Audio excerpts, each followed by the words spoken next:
Youtubeurs, youtubeuses, bonjour, bienvenue à mon cabinet parisien. Comme d'habitude, à chaque présentation, donc vous pouvez me joindre au 07 70 01 32 65. Vous avez la possibilité aussi de prendre rendez-vous en ligne directement via doctolib.fr, en fait juste en dessous. Consultation à la fois au cabinet, à Bettencourt-sur-Somme.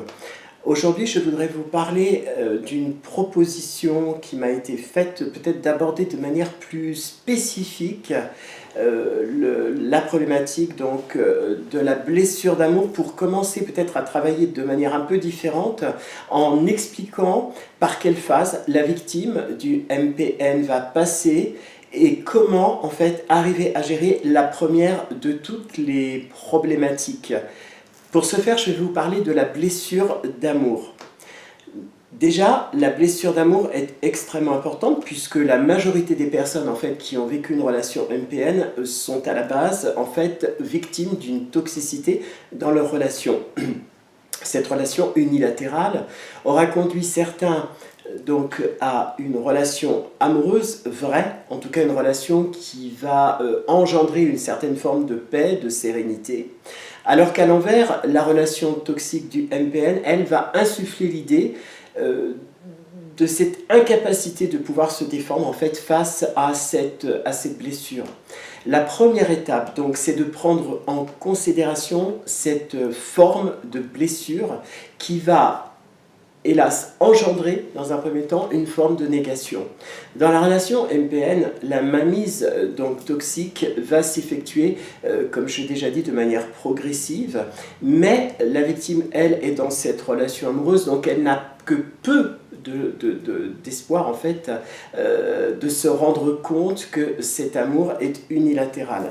L'une des premières phases lors de la reconstruction, c'est d'accepter cette idée de blessure amoureuse, mais en même temps d'envisager en priorité le fait que l'amour est unilatéral dans la relation MPN.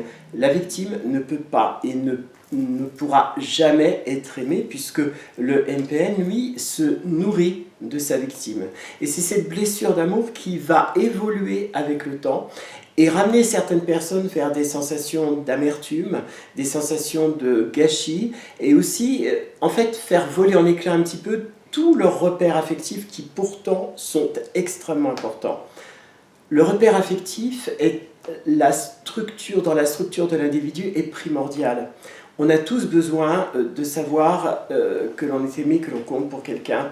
Mais dans cette relation toxique, cette façon d'aimer n'existe pas et il n'y a pas de retour. Pour le coup, lorsque les victimes se rendent compte qu'elles ont été blessées dans leur fort intérieur, eh bien, elles auraient tendance à aller vers une sorte de fermeture des sentiments vis-à-vis de l'extérieur, mais aussi de peur, parce que la peur, en fait, est quelque chose qui naît de ces relations toxiques et surtout de la relation MPN. Donc c'est vraiment important de prendre en considération cette étape dans la première reconstruction, dans les jours, je dirais, ou les mois qui suivent la sortie d'une relation MPN, c'est-à-dire protéger le capital d'amour qu'on a à l'intérieur de chacun, qui va permettre aussi de pouvoir restaurer tout ce qui a été blessé et détruit durant cette relation toxique. Tout ça a beaucoup d'importance parce que c'est cet objectif qui va permettre à la victime de pouvoir recommencer une guérison. La blessure d'amour, chacun la connaît aussi en dehors des relations manipulatrices. Néanmoins, elle est extrêmement importante, cette blessure d'amour, dans le cadre du MPN, puisque c'est elle qui va solidifier ou au contraire appauvrir un capital extrêmement important.